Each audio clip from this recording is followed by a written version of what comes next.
El día de hoy damos inicio a nuestro seminario del programa de doctorado transdisciplinario con la ponencia Entendiendo las relaciones entre hombre, ambiente y arquitectura, diseñar lo que no se ve.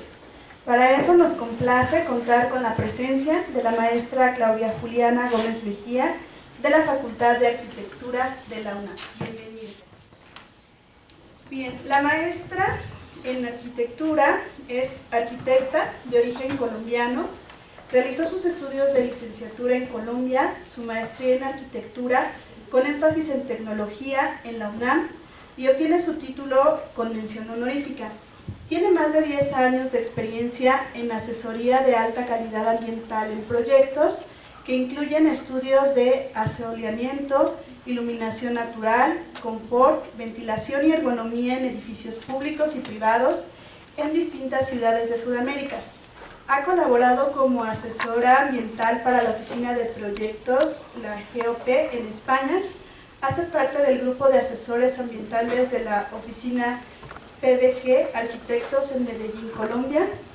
En México se ha desempeñado como docente en la carrera de arquitectura en la Universidad Autónoma de Sinaloa, Unidad Sur. En esta misma universidad ha sido coordinadora de los laboratorios de investigación científica aplica, LICA, y el Laboratorio de Urbanismo y Medio Ambiente, el LUMA, de la Facultad de Arquitectura. Es docente del programa de maestría en arquitectura de la Universidad Autónoma de Durango, Campus Los Mochis. Ha realizado asesorías en asoleamiento para edificios de carácter privado para la firma de arquitectos Observatorio Arquitectura Regenerativa en la ciudad de Los Mochis. Ha participado en diferentes eventos internacionales como ponente y actualmente es estudiante del doctorado en arquitectura en el programa de posgrado de maestría y doctorado en arquitectura de la UNAM, donde se desarrolla con el tema de investigación sistema de deshumidificación pasivo a partir de la intervención con zeolita en el bloque de concreto. Caso Trópico Cálido 1. Bienvenida, maestra.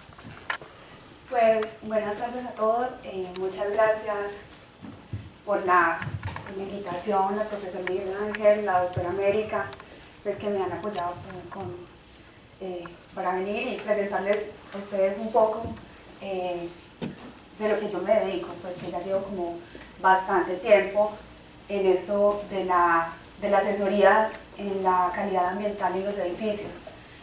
Son más o menos 10 años y aparte 10 años trabajando en edificios del trópico, que es diferente, por ejemplo, a edificios que estén, por ejemplo, en lugares donde hay estaciones que son definidas, son marcadas, entonces, pero por ejemplo en el trópico podemos tener sol, lluvia, todo en un mismo día, entonces es como un reto entender cómo el clima está intercambiando, se está intercambiando con el edificio.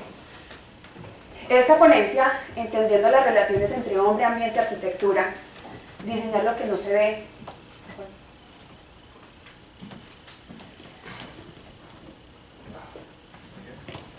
Un problema técnico.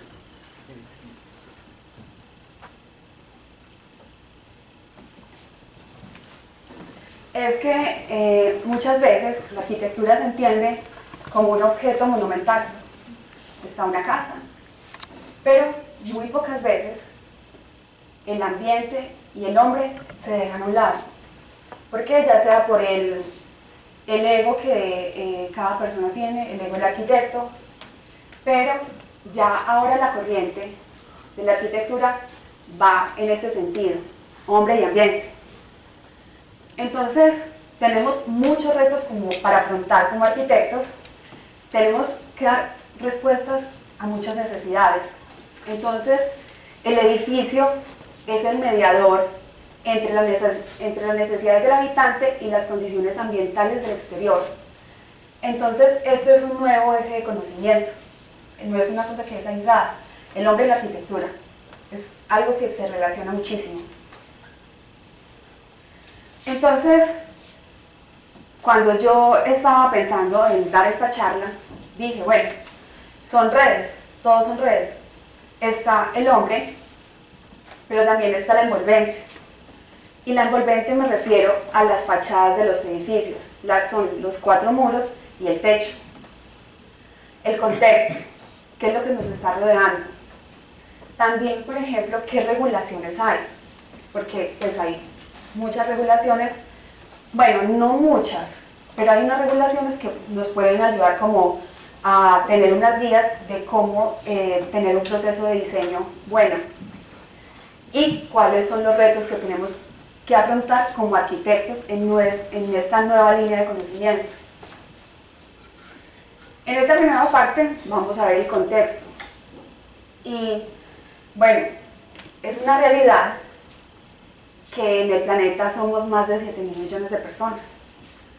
Eso a mí se me hace una cosa que es increíble, porque somos 7.000 millones de personas que estamos generando basura. Estamos generando conocimiento, generamos muchas cosas, pero también generamos basura.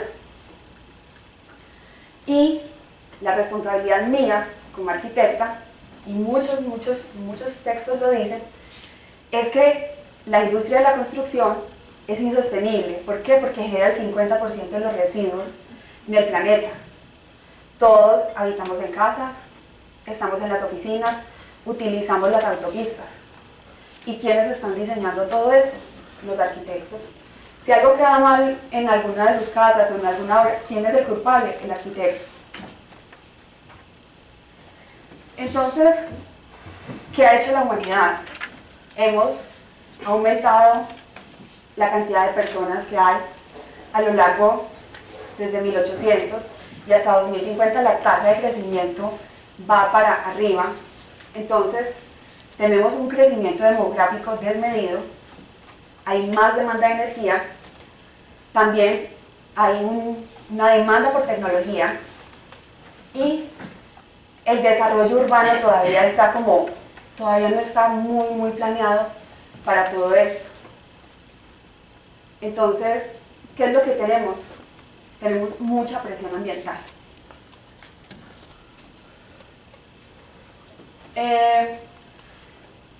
¿Qué hemos hecho los humanos? Nos hemos centrado en estar como en los grandes centros urbanos. Entonces, ¿qué está haciendo eso? Que estemos generando muchísima basura, que la movilidad sea mala, que todo sea ineficiente en la parte energética. Sí hay alternativas, pero todavía falta. Y pues todavía uno se pregunta, ¿estamos en crisis? Pues yo pienso que sí, que todavía estamos en crisis. Y se puso como muy de moda hace unos años la palabra sostenible, sustentable, y hay muchas definiciones. ¿Cuál es la cierta o no? Pues todavía no lo puedo decir, pero lo que sí se puede decir es que todas esas definiciones han ayudado a construir como unos lineamientos sobre los cuales la nueva arquitectura se está escribiendo. Por ejemplo, esa es en el informe Brundtland, desarrollo sostenible se define como aquel que satisface las necesidades del presente sin comprometer las necesidades de las futuras generaciones. Pues que eso es como el objetivo que tenemos. O sea, dejarle mejor el planeta a nuestros hijos, nietos, etc. Pero, ¿cómo se puede responder a esta problemática desde la arquitectura y el urbanismo? Y voy de nuevo, otra vez, a la envolvente. Más o menos en ese 33 hubo una crisis petrolera y a partir de allí nacieron los movimientos ecológicos. Pero antes de eso estaba el aire acondicionado, había mucho petróleo. Cuando se inventó el aire acondicionado, pues en Estados Unidos hubo un crecimiento de los rascacielos y muchas cosas de la construcción. Entonces, pues como que no pasa nada, está muy bien, estamos confortables en un espacio. Pero cuando empieza la crisis petrolera, nacen los movimientos ecológicos. Entonces, por ejemplo, en la universidad, la UCLA, nace la arquitectura bioclimática. Y empiezan a responder, o a preguntarse más bien, cuáles son los materiales, cuáles son los elementos climáticos, y también cómo pensar cuáles son el diseño de los sistemas pasivos, ¿Qué es un diseño, un sistema pasivo? Es buscar soluciones en la arquitectura que no necesiten electricidad, por ejemplo. Entonces, la referencia fue la arquitectura vernácula, porque pues la arquitectura vernácula tiene muchas respuestas cuando estaban los aztecas o en muchas partes, por ejemplo, de África y en Europa y Grecia. En ese momento no había aire acondicionado. Entonces, es un muy buen referente la arquitectura vernácula para empezar lo que es la arquitectura bioclimática.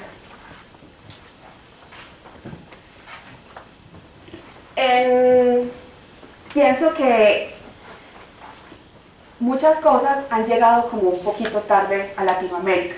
Por ejemplo, este es un edificio, todos lo conocemos pues, el World Trade Center. Es un edificio que se hizo en los 80 y en los 80 la política de la arquitectura, porque la política y la arquitectura van mucho de la mano. O sea, al político le encanta como dejar huella y lo hace a través de obras arquitectónicas. Entonces, como ven, es una arquitectura que es muy pesada, es una arquitectura que es monumental, pero como ven, es totalmente cubierta de vidrio. Y no sé si ustedes han pasado por ahí por el World Trade Center y caminan, y hay una hora en el día en que el sol a uno le da más o menos como en esta parte, y uno siente, o sea, uno siente que se quema. Entonces es una arquitectura que es muy monumental, pero que está pensada para eso, o sea, como para, véanme, pero no para el hombre. Entonces, en este sentido, se empieza a pensar ya en Latinoamérica cómo se hace una adecuación ambiental en los proyectos, cómo empieza uno a hacer eso. Entonces, lo primero que hay que hacer es entender el clima en términos fisiológicos. Por ejemplo, el confort. ¿Qué es el confort? En términos fisiológicos. Es cuando una persona no siente ni frío ni calor en un espacio. En los números más o menos están entre 25 grados centígrados y 50% de humedad relativa. Pero eso puede variar, por ejemplo, depende del sexo, de la actividad de la persona, de muchas cosas. Pero el estándar es ese, que la persona no sienta ni frío ni calor. Hay que conocer el clima del lugar. No puedo diseñar una construcción en el norte del país y que tenga los mismos materiales que aquí en el centro. No se puede eso. Y uno busca la solución tecnológica para encontrar el confort climático. Y esa solución tecnológica está direccionada como en los sistemas pasivos de enfriamiento. Entonces, cuando empezó todo ese boom de bioclimática, porque así empezó a llamarse, entonces primero se pensó en un ahorro y en una eficiencia energética, después la preocupación por los recursos ambientales, que son de bajo impacto ambiental, pero ahora, ¿qué estamos buscando? Mayor bienestar y seguridad, menor presión ambiental, menor energía involucrada y menores gastos de operación. Es una arquitectura que va más enfocada hacia el confort de la persona dentro del edificio. Entonces aquí ya entro en el tema que es en diseñar lo que no se ve. Había hablado un poco hace un momento sobre estudiar el clima y de eso se trata hacer estudios hidrotérmicos de temperatura y humedad, que es conocer cómo se comporta el clima afuera, en el exterior y dentro de una edificación. ¿Por qué? Porque me permite, por ejemplo, entender cómo se está comportando el edificio. Esto, por ejemplo, es muy importante, entender los fenómenos de la conducción de los materiales en las fachadas y muros. Si yo coloco un sensor acá, con un termómetro de globo, yo voy a saber más o menos ustedes cuál es la temperatura que están sintiendo en este momento.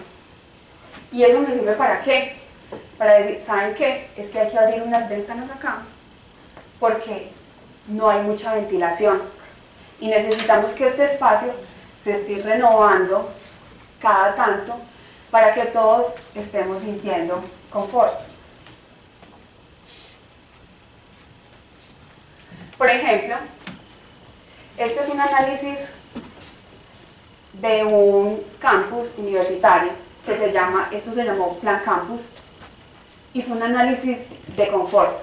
Entonces, las variables de confort se hicieron, por ejemplo, en mediciones de iluminación, de radiación, de acústica, también de ventilación, y se hicieron unas encuestas.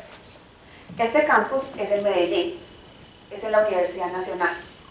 Entonces se tomaron medidas en cada uno de los puntos. Con las encuestas se llegó a una conclusión. ¿Cuál conclusión llegó? Que, por ejemplo, en el campus, la mejor zona para construir es aquí en el centro. ¿Cómo se llegó a esto? A través de los análisis climáticos.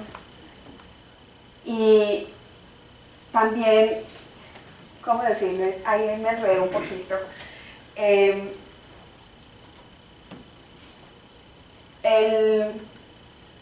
Son dos análisis, uno que se hizo en la mañana y otro en la tarde. Y el objetivo del Plan Campus era saber dónde se podía construir a través del análisis bioclimático. Entonces, nosotros, como asesores, les dijimos, después de todo el estudio, construyan al centro del campus. ¿Por qué? Porque aquí alrededor hay unas vías principales, entonces el ruido que hay en ese lugar es muy alto. En otro aspecto que era importante era el asoleamiento, y para la gente es muy importante el asoleamiento. Entonces, como ven, por ejemplo, aquí en el centro del campus hay muchos edificios y son unas zonas donde hay muchos árboles, por lo que hay mucha sombra. Entonces, ¿qué dice la lógica? Pues, bueno, vámonos hacia el centro del campus. Esta arquitectura es mucho de eso, es como de el sentido común, que no sé por qué a veces se pierde. En la parte de la protección solar, las ganancias más altas que se tienen en un edificio son por la incidencia solar.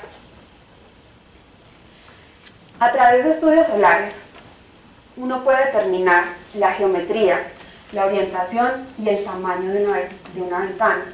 También uno puede determinar si necesita un tipo de protección solar y qué dimensión tiene este. No sé si, por ejemplo, han visto muchas construcciones que tienen como unos mezanines, o ¿cómo se llaman acá?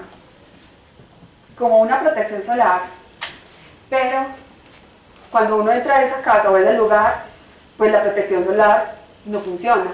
Quiere decir pues que el arquitecto lo puso como adorno. Por ejemplo, esta es una casa en Villahermosa, Tabasco. Y también hay que, como en la parte del asoleamiento, hay que saber en qué lugar es donde estamos haciendo el estudio de sol.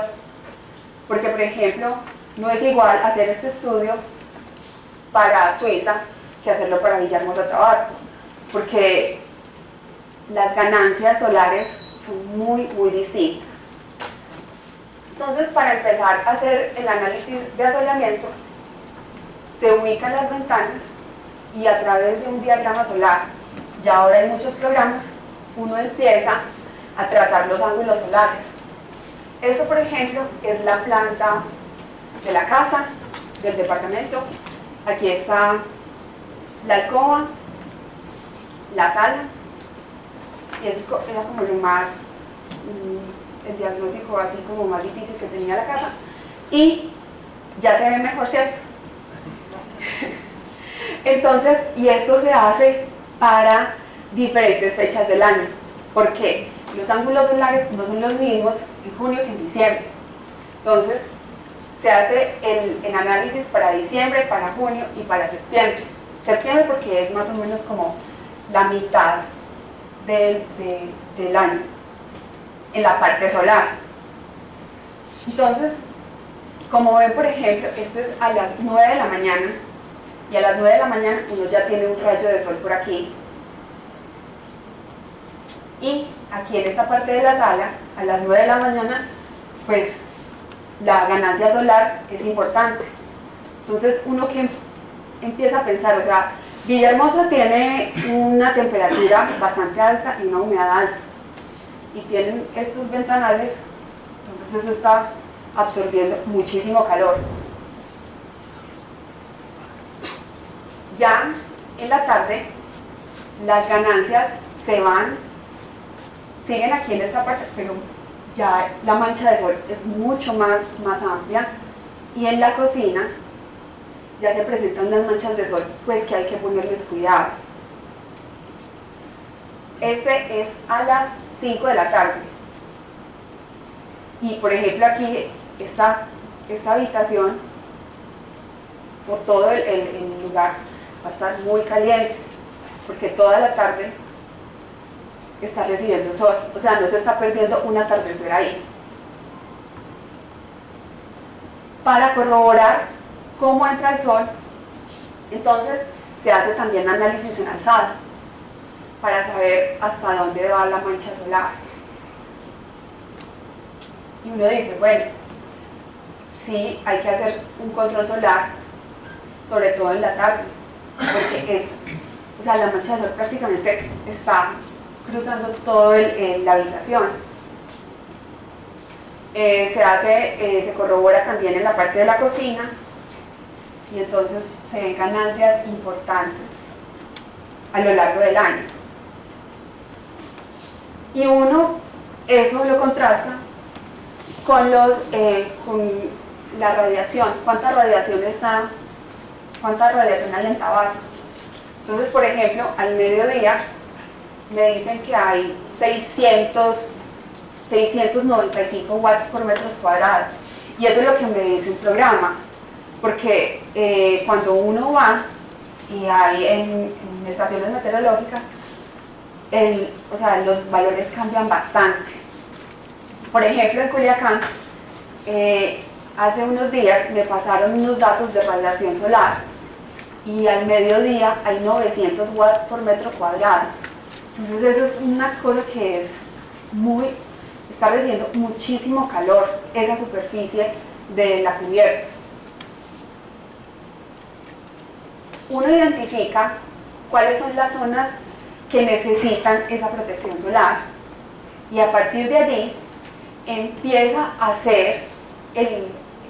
diseñar qué tipo de protección solar necesita este lugar.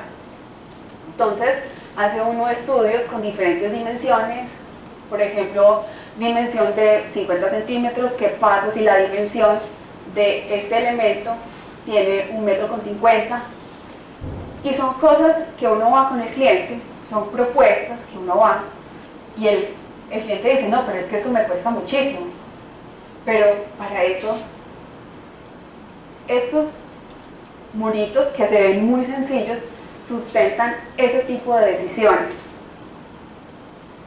Entonces, a partir de allí, de esa arquitectura que había y esos problemas que hay, se empieza a resolver el sistema de aislamiento.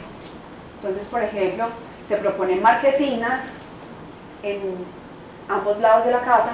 También la ventana, por ejemplo, de la cocina, que tenía mucho ingreso solar, también se protege, porque es que no es cómodo uno estar cocinando y que el sol le esté pegando en la cara. Y también por ejemplo, se proponían materiales alrededor de la casa, materiales que no fueran muy reflectivos. Por ejemplo, no sé si conocen los pisos de porcelanato, esos pisos que son como muy brillantes. Si eso lo colocan aquí afuera, en Tabasco, eso va a ser siempre un espejo. En la parte urbana también se pueden hacer estos estudios. De hecho, es muy interesante en la parte urbana porque, por ejemplo, le permite a un arquitecto o al grupo de diseñadores decir, por ejemplo, qué árboles pueden colocar, qué altura de árbol tienen, qué altura de edificios, qué tipo de pisos pueden colocar. Por ejemplo, este es un estudio de asoleamiento, esto ya es con un programa. Entonces, lo que nos dice el programa es que, por ejemplo, las zonas que están en rojo son zonas que van a tener entre 3 y 5 horas de sol en este periodo de tiempo, que es en la mañana. Entonces, a partir de ahí, uno empieza a planificar cómo puede mejorar ese diseño. Ya en la tarde cambia un poco la situación, y esto debido a las sombras. Entonces, como ven, todo esto es como un juego de cosas que son muy lógicas, aparentemente es muy lógico, pero hay que saber también jugar con eso.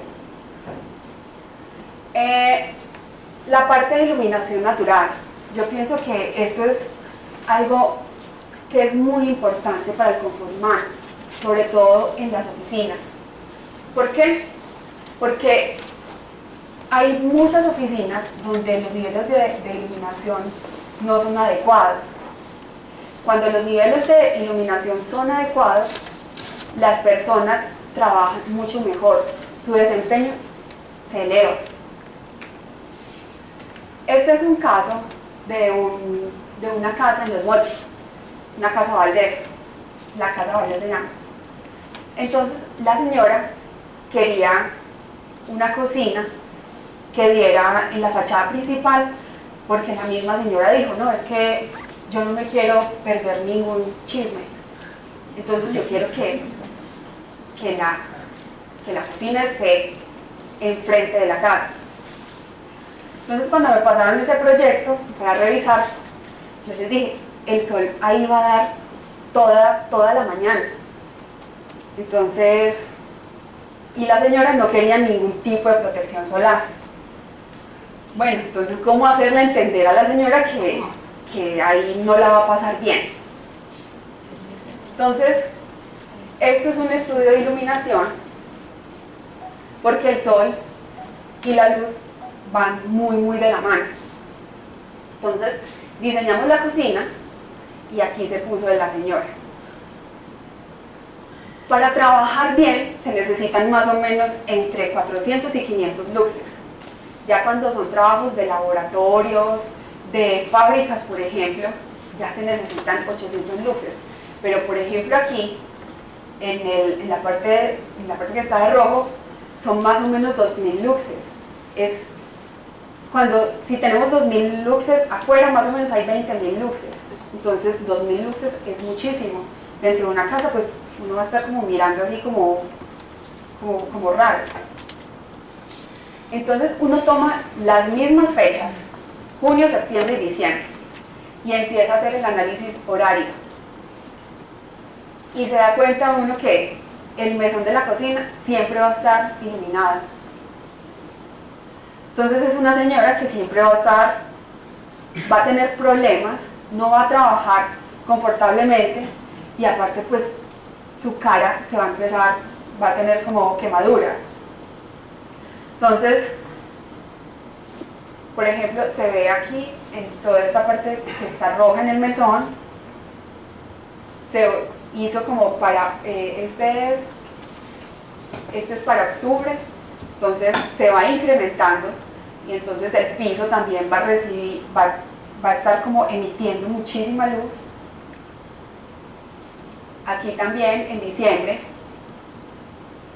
y a eso que se le suma la temperatura de Los Mochis. O sea, finalmente no es un lugar adecuado para que una cocina esté allí. Después de hacerle todo este barrido de gráficas, la señora por fin entendió y cambió la orientación de la cocina. En la parte de las oficinas, no muchas veces se puede contar con iluminación natural. ¿Por qué? Por la geometría, porque de pronto el terreno es muy chico. Uno muchas veces no se encuentra con las condiciones ideales para tener como una arquitectura bioclimática 100%. Entonces hay que empezar como a jugar con los elementos. Entonces, por ejemplo, esta es una simulación en un programa que se llama Dialux. Esta son oficinas. Entonces, como ven, al centro son personas que finalmente van a necesitar una lámpara, algo. Entonces lo que uno hace es diseñar circuitos. Depende de la hora. ¿A qué hora se puede prender, por ejemplo, en esta parte? ¿Qué actividades también se pueden aquí hacer en el centro? Por ejemplo, en el centro, ¿qué actividades se pueden hacer que uno las necesite más o menos que sean itinerantes? Grupos, estas salas de juntas, que no siempre se están utilizando. Pero, por ejemplo, los puestos de trabajo siempre se diseñaron para que estuvieran alrededor del edificio. Y en el núcleo del edificio, pues, estos lugares. Otro tema que es muy importante dentro de esta arquitectura de alta calidad ambiental es el tema de ventilación. Y el tema de ventilación también está muy relacionado con el confort y con el confort hidrotérmico. Por ejemplo, aquí yo veo que muchos están haciendo esto. Se siente bastante calor. ¿Por qué? Porque no hay una corriente de aire, o sea, no llega el viento y nos refresca a todos, entonces no se evita pues como este tipo de cosas. Y está el aire acondicionado prendido, Sí, pero y aún así se siente mucho calor. ¿El programa que usted utiliza también toma en cuenta edificios aledaños? Sí, Sí. sí, también. Ah, Sí, es muy importante porque también están reflejando, están haciendo una reflexión de la luz. También los toma, si uno los coloca, claro. Y en la ventilación es muy importante el punto que acaba de tocar el compañero, y es que cuando uno hace análisis de ventilación, esto es un análisis con mesa de agua. ¿Qué es una mesa de agua? Es una mesa que tiene un flujo laminar. Entonces hay como unas llaves y uno coloca la maqueta, marca la tinta y la tinta empieza a marcar por dónde va el viento dentro de la edificación. Entonces, pero si por ejemplo, este es el Centro Cívico de Antioquia, en La Alpujarra, en Medellín. Primero se hizo una simulación, solamente el edificio, pero por ejemplo se tuvo que construir la maqueta como del contexto del edificio, porque cada objeto que uno coloque antes de un edificio, pues cambia el perfil de viento, o sea, modifica el perfil de viento. El viento es de las cosas como, lo llamábamos en clase como las cosas más perezosas, porque uno le tiene que decir al viento por dónde se va.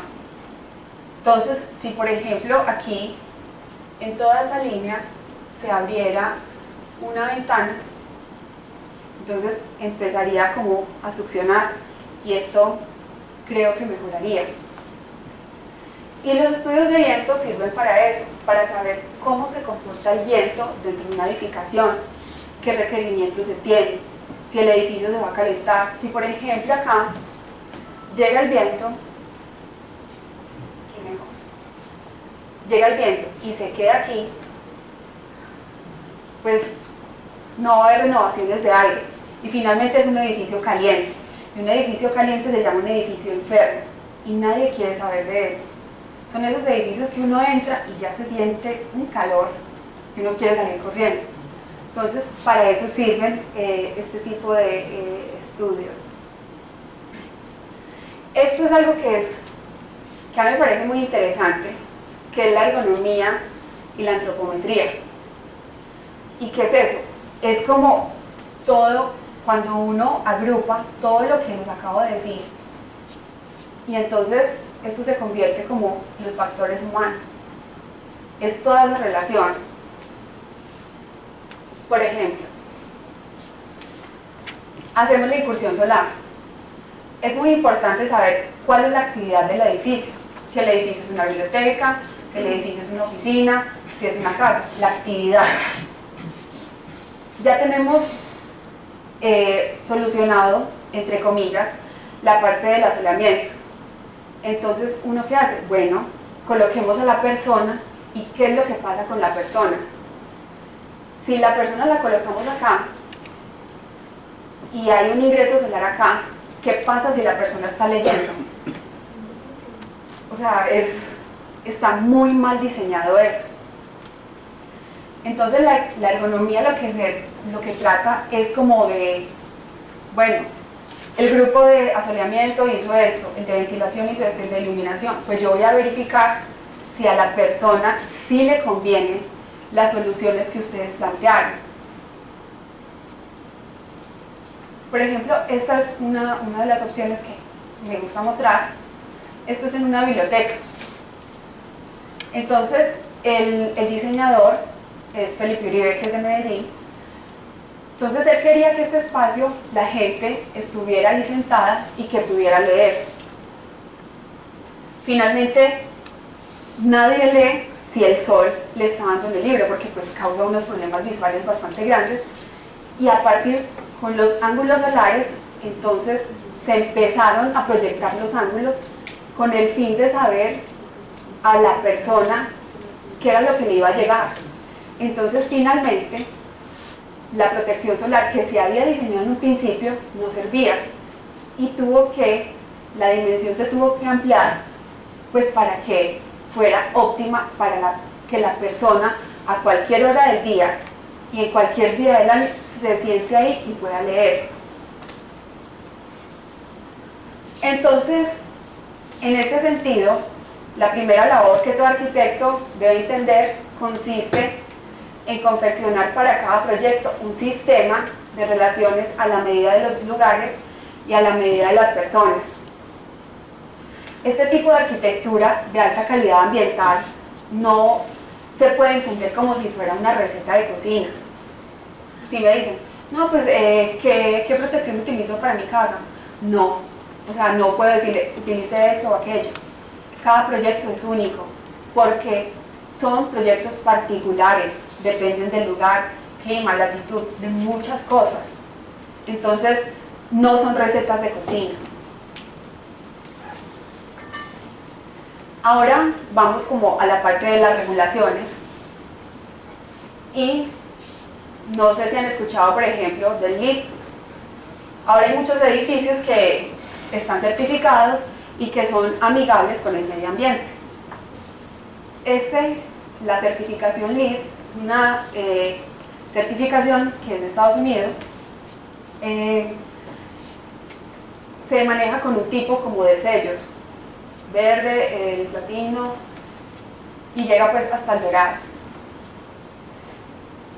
Yo respeto las personas que trabajan con el LEED, pero no estoy de acuerdo. ¿Por qué? Porque finalmente si se paga se tiene la certificación. Entonces se puede ser amigable, pues como ambientalmente amigable, con mucho dinero.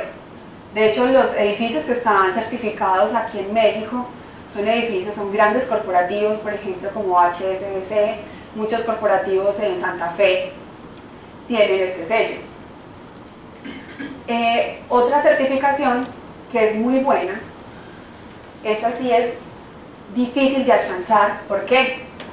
El LEED, por ejemplo, no necesita que el edificio esté construido para dar la certificación. Uno simplemente se reúne con un representante, le muestra los planos, más o menos le dice, haga esto, lo otro, y tiene la certificación, paga y tiene la certificación. Pero con la certificación británica, el edificio ya tiene que estar construido y ocupado para que ellos den la certificación. porque cuando el edificio se ocupa, pues ya ahí van llegando los problemas y la gente opina, porque es muy importante en este tipo de certificación lo que la gente opine. En México hay otras certificaciones, por ejemplo la norma 008 de eficiencia energética en edificaciones envolventes en edificios no residenciales. Esta certificación son unas tablas con ecuaciones, entonces por ejemplo se colocan las dimensiones de muros, en qué lugar del país está, pero leyendo mucho más adelante resulta que este tipo de normativas no es para todo el país, solamente son como para, creo que son 73 municipios, y eso es muy poco. Y otra cosa que yo he visto con este tipo de normativas, aquí en el país, por ejemplo con esta, la norma 020, que es también de eficiencia energética en edificios residenciales, esta a mí me parece que es muy preocupante. ¿Por qué? Porque se relaciona directamente con las constructoras. Entonces, muchas constructoras lo que hacen es que ellos generan unos modelos y ese modelo de fraccionamiento lo van copiando en distintas partes de la República. Y cuando llega el verificador, pues le hacen fiesta al verificador y el verificador firma. Entonces eso no se está cumpliendo la norma. Otro tipo de normatividad es la que implementa, por ejemplo, el Infonavit. No sé si ustedes han escuchado lo de hipoteca verde. Hipoteca verde quiere decir que las casas, hace algunos años no era obligatorio, por ejemplo, que las casas que construyen los desarrolladores tuvieran, por ejemplo, focos ahorradores, llaves ahorradoras y ese tipo como de elementos. Ahora ya es obligatorio y entonces el precio de la casa sube un poco, por eso te dicen que van a ahorrar en un promedio de 100 y 400 pesos mensuales por ese tipo de elementos que tiene la casa. Y también es importante para las desarrolladoras, ¿por qué? Porque este tipo de viviendas van a unos paquetes y esos paquetes son los que le ofrecen a la gente. Entonces, o sea, finalmente es como algo que le conviene como a todos.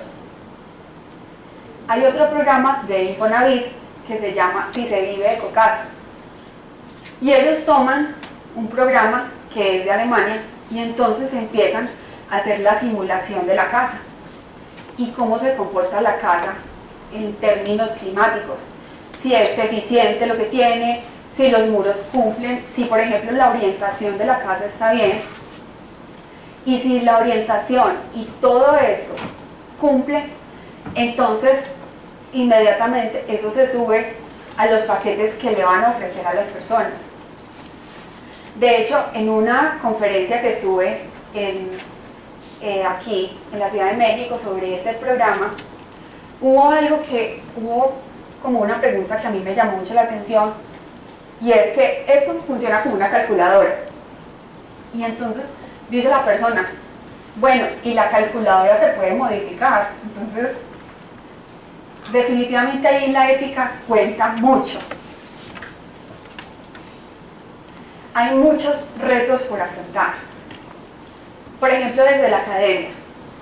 Uno de los retos míos cuando doy clase es cómo le enseño la técnica a los estudiantes de arquitectura.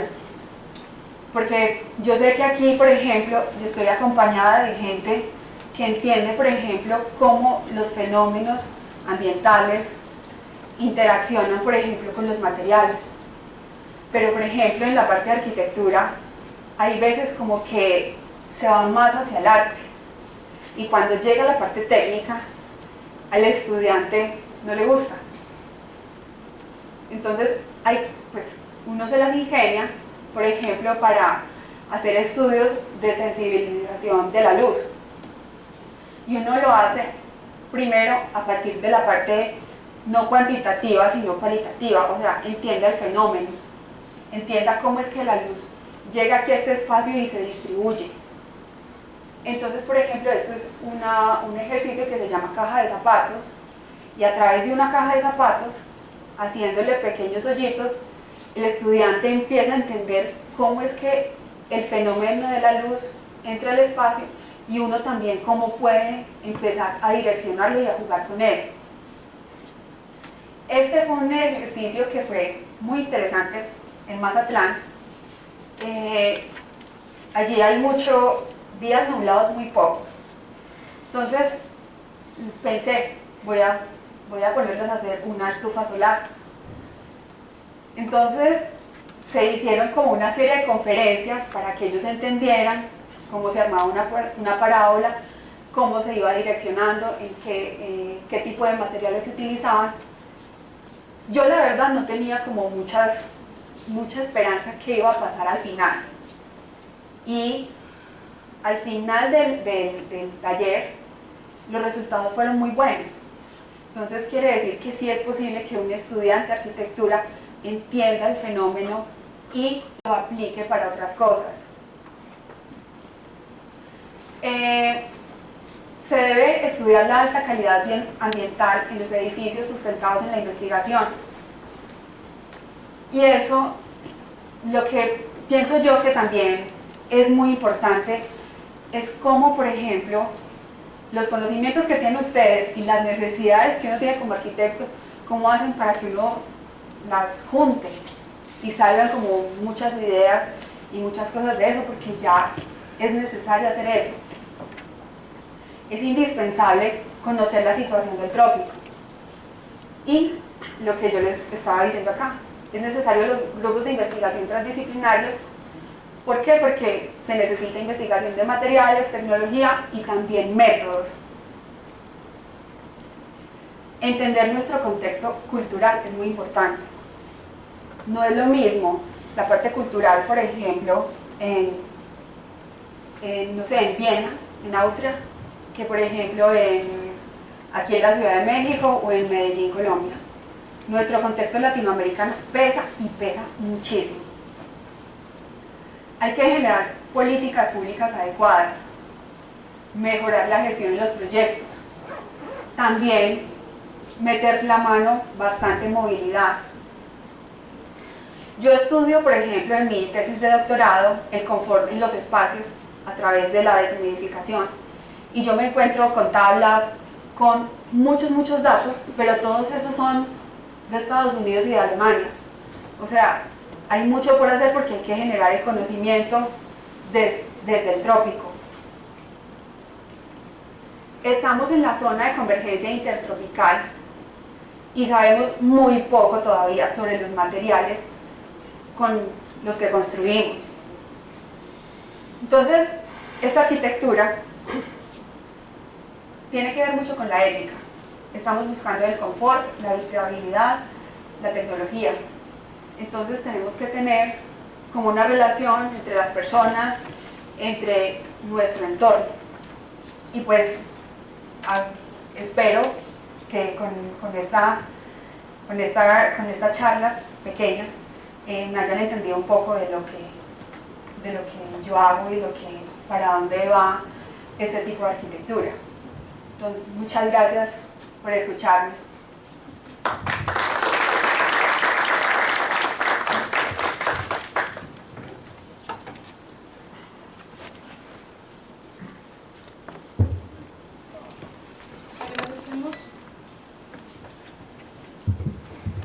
Agradecemos la participación de la maestra Claudia y damos lugar a los comentarios y preguntas, por favor.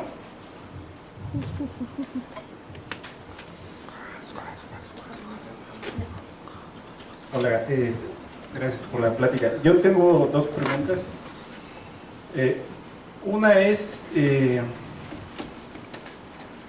lo que se mostró respecto a las adecuaciones que hay que hacer, está muy bien, pero quisiera saber si incluso desde la misma formación de los estudiantes se ha considerado el costo, porque no me parece que todo eso sea muy barato.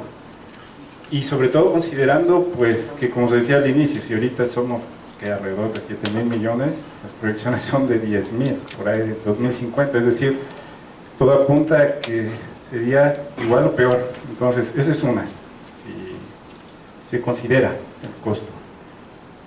Sobre todo para la gente común y corriente, ¿no? Que va haciendo lo que puede con lo que tiene, como Dios le da a entender. Y la segunda es respecto a los proyectos que se veían de las universidades y tal. ¿Qué tanto caso les hacen? Porque una cosa son los proyectos y otra las que se llevan a cabo por parte de, sobre todo del gobierno, ¿no? Que pues ahí no es por falta de recursos, sino a menudo por corrupción, desvío, cosas así. Entonces, son estas dos preguntas básicamente las que yo tengo con respecto a la plática. Gracias. Mire, con respecto al costo, sí, todavía es una arquitectura que es muy cara, que sí, uno dice, está direccionada para clase media alta, alta, pero la idea es cambiar.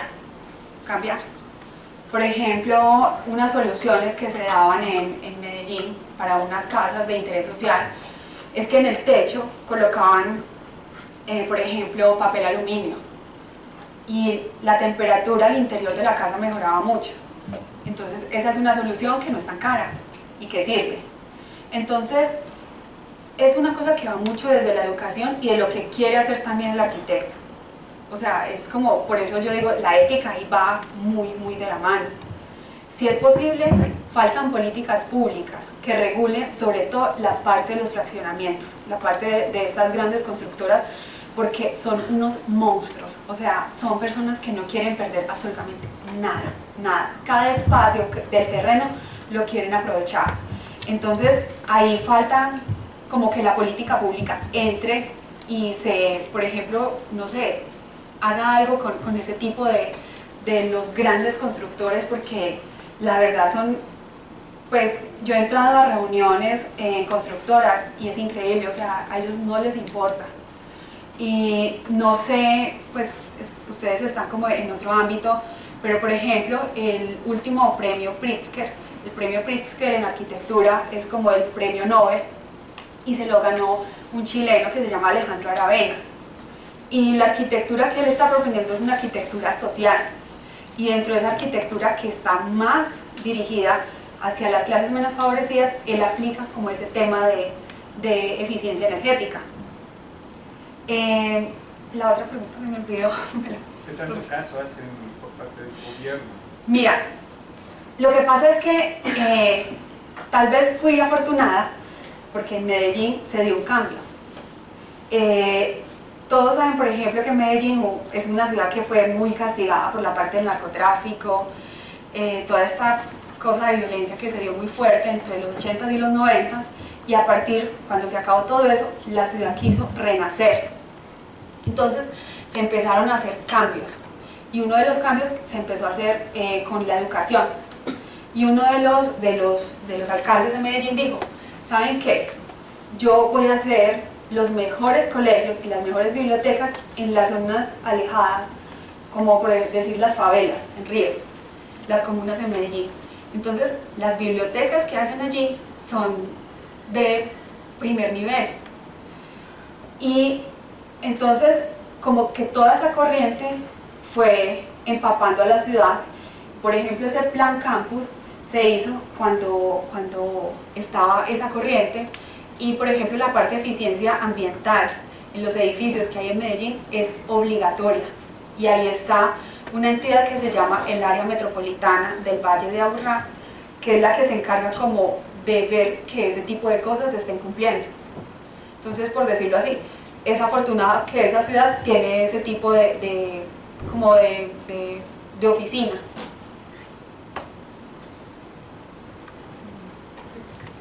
Pregunta, el impacto de...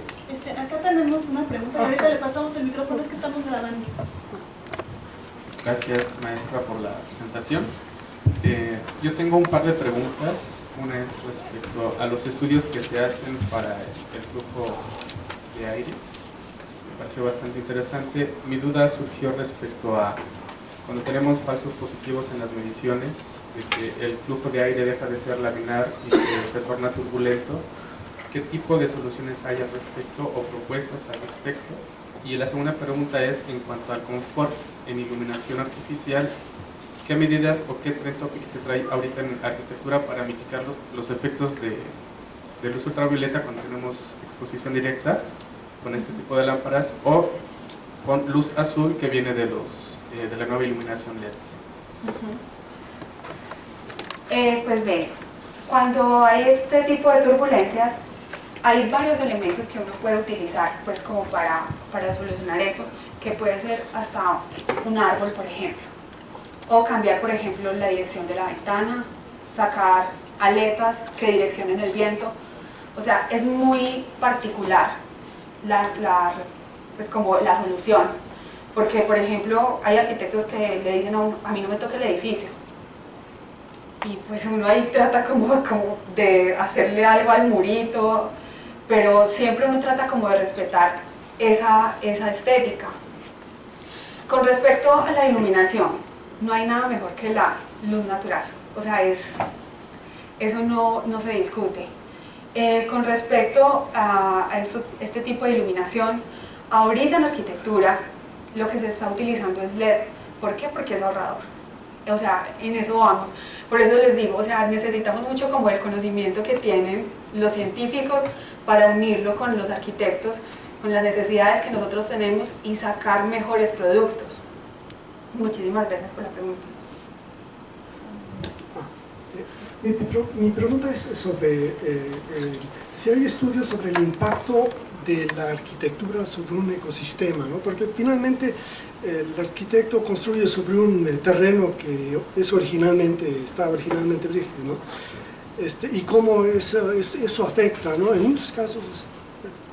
Sí, hay estudios de impacto ambiental que en algunos casos son obligatorios, por ejemplo, en las zonas donde está por Reforma, por ejemplo, zonas que son protegidas, que no sé si han visto en las noticias que, por ejemplo, van a hacer un hotel, creo que en Cabo Pulmo, y el estudio de impacto ambiental no lo leyeron, se les pasó por acá. Pero una edificación tiene muchísimo impacto en cualquier zona. ¿Por qué? Porque va a empezar a generar basura. Hay una vida útil del edificio. Entonces, por ejemplo, el material que se utiliza, si está modulado, el día que vamos a desmantelar este edificio, ¿qué va a pasar con ese material? ¿Se puede reciclar? ¿No se puede reciclar? ¿Cuál es la iluminación que usted le está colocando al edificio? ¿Está ahorrando energía? ¿Qué tipo, por ejemplo, tiene la parte de ahorro de agua? Entonces, como todo ese tipo de cosas va empezando en el impacto del edificio. Entonces eso se llama una matriz de impacto ambiental, lo que uno hace cuando el edificio, cuando uno lo proyecta y cuando después se construye y se habita. Lo que pasa es que falta regularización, no hay algo que están las normas, la 020, la 008, pero si se cumple bien y si no también. Entonces falta en eso como más rigor.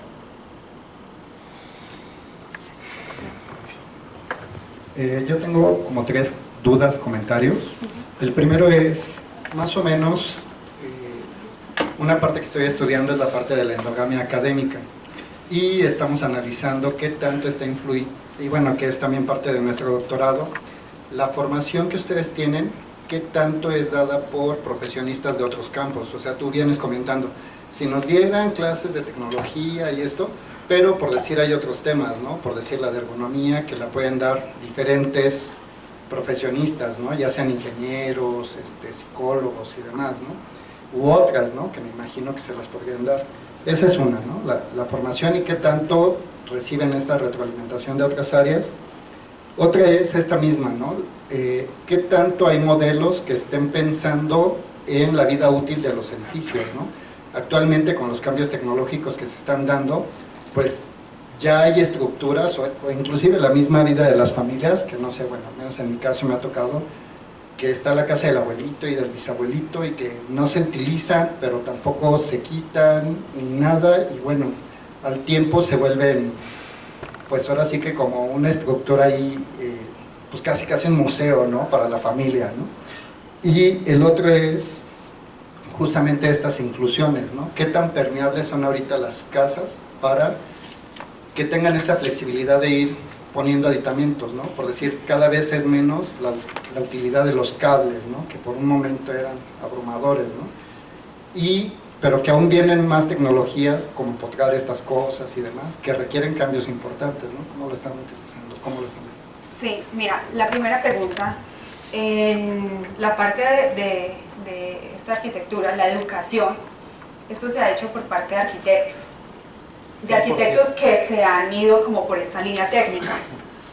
Pero, por ejemplo, en Estados Unidos y en Brasil, ese ejemplo me gusta mucho. ¿Por qué? Porque en las facultades de arquitectura tienen ingenieros, tienen físicos, tienen mucha gente que está alrededor de ellos. Entonces, por eso sacan productos, hay como un avance más grande en este tema de esta arquitectura. Entonces, como que hay algunas facultades de arquitectura que deben dejar, está bien los arquitectos grandes, las divas, pero también como enfocarse en ese otro lado, porque eso puede hacer un clic muy bueno con la industria. Ese pues es como lo que pienso. ¿Cómo es visto por tus compañeros? ¿Que es como aceptable esa visión, no? Fíjate que en algunos no, porque muchos piensan que ser arquitecto es ser el diseñador, o sea, un diseñador que, mejor dicho, una estrella de cine, lo que muchos piensan, pero es muy difícil también llegar hasta allá, porque no es solamente ser bueno, sino también tener muy buenas relaciones. Pero, en cambio, la arquitectura, esta arquitectura técnica, sí te permite como explorar otras cosas y ser muy bueno y hacer muchas aportaciones, no solamente pues como en la parte estética, sino de verdad plantear soluciones que beneficien a la persona que está dentro del edificio, porque finalmente el usuario de la arquitectura pues es la persona, no es la foto que le toman al edificio. Entonces, todavía está como eso ahí en el aire. Pero sí hay mucha gente que, por ejemplo, le interesa esa parte de la arquitectura. Pero sería fantástico, por ejemplo, hace unos días estuve en Estados Unidos y sí, las facultades de allá nos llevan, pero años luz en este tipo de cosas. Con respecto a la flexibilidad de las viviendas, creo que el problema ahorita de los desarrolladores... Debe hacerse para atrás porque se vicia el sonido. Okay. El problema que tenemos ahorita, por ejemplo en México, son los desarrolladores de vivienda, porque ellos los modelos los están multiplicando y los están colocando así. O sea, no están pensando en la arquitectura. Entonces, flexibilidad ahorita en viviendas, no. Pienso que va a haber flexibilidad de vivienda para la persona que tiene dinero para pagar, pero que esté planeado desde el diseño. Todavía falta como que mucho en eso, faltan muchas ganas del arquitecto que se atreva también a proponer como ese tipo de cosas, porque no puede ser posible que antes de ir como evolucionando vamos para abajo.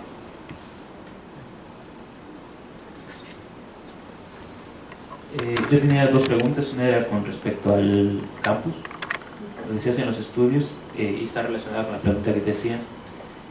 El impacto no solo ambiental, o sea, sabemos que estas manchas de calor tienen mucho que ver con las construcciones y demás, y bueno, ahí mencionaba nada más que el mejor lugar era el centro para construir por todas las características que tiene, pero se hace un estudio de qué va a pasar después. O sea, la pregunta es esa, o sea, si realmente puedo no solamente decir que es el mejor lugar, sino qué va a suceder después, porque digo, si empezamos a construir ahí, probablemente unos años más, pues ya no será el mejor lugar para construir y probablemente no necesariamente el mejor lugar para haber construido. Mira, eso sí se tiene en cuenta. Lo que pasa es que ahí el estudio llegó como hasta la parte solamente de confort, pero a partir de ahí, por ejemplo, en muchas reuniones, bueno, nos empezaban a preguntar qué tipo de materiales utilizamos, qué técnicas para ahorrar energía, para ahorrar agua se pueden utilizar. Entonces son cosas que no quedaron en el estudio, pero que sí estaban proyectadas. Obviamente va a tener un impacto, pero lo que en ese estudio queríamos hacer entender era dónde se iba a construir y la persona que esté dentro del edificio estudiando o trabajando se sienta bien, se sienta confortable. Ese es era como el objetivo. Finalmente, todo lo que hacemos tiene un impacto. O sea, yo ahorita me termino de tomar esta agua y boto eso y va a generar muchísima más basura. Entonces, son cosas que se tienen que ir diseñando, tratarlos de hacerla bien, pues para generar menos impacto. Sí, yo lo decía por la definición que hiciste al principio de sustentabilidad, sí. ¿no? Que hacer un estudio de confort no necesariamente es sustentable, hasta ese punto del estudio que mostraste, ¿no? O sea, para la persona que va a habitar ahí y demás, va a ser importante que esté confortable y demás, pero falta la parte realmente de proyectar a futuro que si eso va a ser sustentable o no. Y la otra pregunta que tengo tiene que ver, digo, no quiero montos. Yo tengo la impresión, esa es una impresión nada más, de que independientemente del costo que cuesta hacer este tipo de arquitectura a la hora de construir, es muy raro, son muy pocas las personas que yo conozco que al construir, cuando tienen posibilidad de construir casa propia, van a un arquitecto. Como que los arquitectos son de clase media alta para arriba y yo lo puedo pagar y demás porque se les ve como que dice esto como un diseñador. Sin embargo, entonces la mayoría de la gente que construye casas habla un albañil y el albañil, Dios le da a entender, lo hace. ¿Eso es cierto? O sea, me refiero al costo, no el costo de la construcción, el costo de contratar un arquitecto está fuera del alcance del 80-90% de la población en México que gana, pues no sé ni cuántos salarios mínimos, por muy pocos.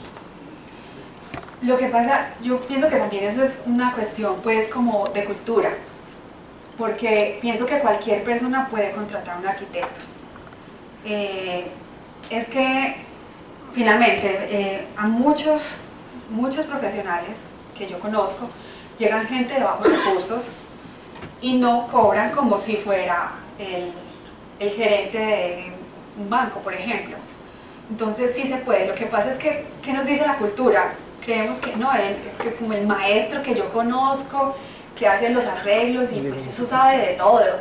Y ahí ahí como usted dice, Dios le va dando a entender cómo levanta un muro. Entonces eso es como una cuestión cultural. Por eso yo hablaba mucho como, o sea, entender nuestra idiosincrasia latinoamericana para poder ofrecer otras cosas, que una persona no tenga miedo de acercarse a un arquitecto y decirle, ¿sabe qué? Tengo este problema, ¿cómo me puede ayudar? Entonces eso también es una cosa como de cultura, de miedo.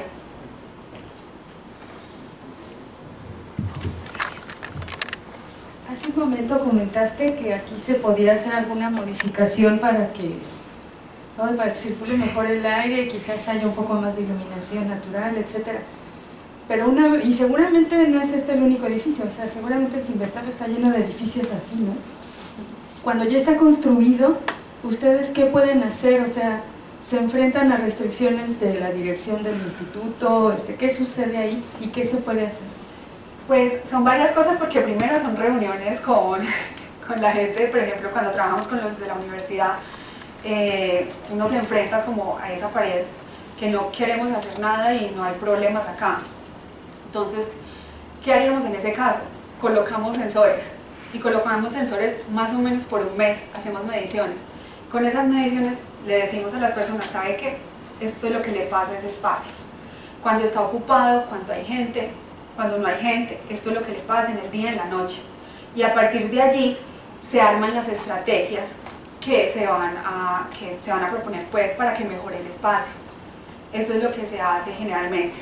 Primero un diagnóstico donde uno le dice a la persona, este espacio o esta casa tiene estas fallas. Entonces se puede hacer esto, los beneficios que le van a traer son de esta índole. Entonces es así como se trata, por ejemplo, un proyecto ya construido. Nosotros en primer semestre llevamos a cabo un trabajo. Tomábamos clase en un salón que no tenía ni ventanas, no tenía iluminación natural, nada. Y llevamos así, hazte cuenta que era un bodegón así color gris clarito, ¿no? Casi blanco. Entonces aplicamos una encuesta entre algunos compañeros, en ese momento éramos de la primera a la cuarta generación, y sí, en lo que se traducía era pues en distracción. A los 30, 45 minutos ya no estabas concentrado en la clase, te empezaba a dar sueño, cosas así. Y con base en eso realizamos algunas propuestas, pero hablando otra vez de las restricciones como gubernamentales, pues quedó en trabajo, ¿no? Sí. No trascendió más. Pero pues igual hay que seguir haciendo como el seguimiento, y si tienen la oportunidad, por ejemplo, de colocar sensores, porque al sensor no le van a decir, no, es que el sensor me está diciendo mentiras. Entonces como que eso puede ser una estrategia. No, ya nos ocupamos de eso. Hola, antes de preguntar, quisiera hacerte una pregunta previa. ¿Tú estás aquí en el DCTS? No, yo estoy en la UNAM. Ah, ok. Bueno, igual, solo era para contextualizar el ejemplo. Mira, básicamente mi comentario está respecto a lo que estabas diciendo, de que es una cuestión cultural y que hay que entender nuestra idiosincrasia. Hablando de eso, aquí, no recuerdo quién lo dijo, pero alguien lo dijo, algún periodista lo dijo, tienes que seguir la ruta del dinero. Y la realidad es que es esa. No es una cuestión necesariamente de idiosincrasia. Hoy quien está construyendo casas no es en general la persona que compra su terrenito y luego empieza a construir con un albañil, que es como lo que dijo el doctor Eduardo, que eso es muy común. La realidad es que las grandes constructoras son las que están mandando a hacer todas las casas, y lo que tú normalmente haces es tratar de conseguir con un crédito de Infonavit, Cofinavit o como sea, el enganche para que después tengas 20 años para pagarla, ¿no? Lo que tú quieres es un lugar para vivir, aunque se vuelva una casa hotel después, ese es otro tema. Aquí el punto es que si lo que tú pretendes es que este tipo de conocimiento sea útil, necesitas tener un valor de negocio que haga que las constructoras lo usen. Mientras tanto, tú puedes quejarte de todo, pero el mercado hoy es un mercado de dinero. Y aunque tu propuesta tenga un gran valor académico, que es algo que aquí nos exigen mucho, la realidad es que tiene que tener un valor de negocio para que se vuelva real. Si no, no funciona. Entonces, no solamente es que sea bonito y que sea académicamente bien visto, o que esté técnicamente bien sustentado. Tienes que tener una propuesta de valor para que se venda y para que se use. Si no, no funciona. Eso es todo. Muchas gracias por el comentario. Next. Tú hablas de la matriz de impacto, el señor habló un poco de la cuestión económica. Yo pienso en la cuestión del acuerdo climático que hay a nivel gubernamental. O sea, posiblemente se tenga que llegar a ese extremo, ¿no? O sea, se toma en cuenta la manera como reducir el impacto del ser humano sobre el medio ambiente, o sea, porque yo no hablaste, por ejemplo, de uso de energía solar o del viento para hacer más barata o más amigable la construcción, ¿no? Sí, no toqué ese tema como de las energías renovables, pero pues bueno, lo que yo he estudiado al respecto de eso es que todavía son energías caras, todavía son energías, por ejemplo, las construcciones que tienen paneles fotovoltaicos son construcciones o casas que son de gente con mucho dinero. Entonces todavía, por eso no quise tocar ese tema, porque de hecho la Comisión Federal no sabe cuál es el beneficio si usted tiene un panel solar en su casa. Todavía no es muy clara en decir, le voy a devolver tanta plata, no. Entonces, todavía eso en México y en muchos países de Latinoamérica está en pañales, está por escribirse. La parte eólica tiene muchísimos beneficios, pero mi especialidad, más que todo, está en este tipo de arquitectura, en asoleamiento, ventilación. Ya en la parte como de energías renovables hay como otros profesionales que pueden responder mejor que yo.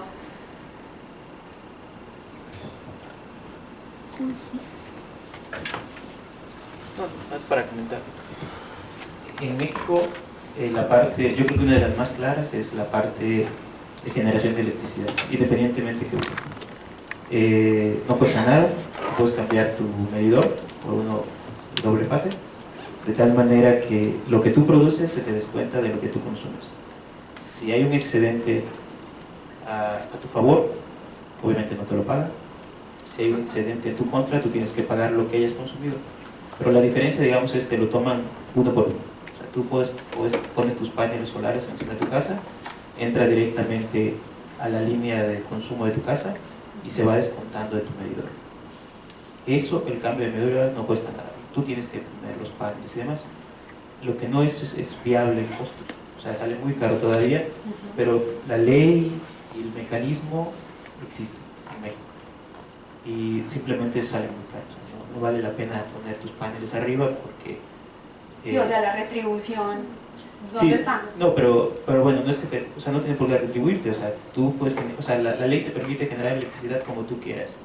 O usas de la que generan, o tú la generas y no se te cobra, digamos, en el sentido del uso. Entonces eso, digamos, no está tan mal. El único problema es que tendríamos que encontrar un mecanismo de producción que pueda competir realmente con la que nos mandan, digamos, por la línea eléctrica, ¿no? Y eso todavía no lo tenemos. Bien, pues agradecemos a la maestra Claudia Juliana Gómez Mejía por esta ponencia, con un reconocimiento de parte de la coordinación.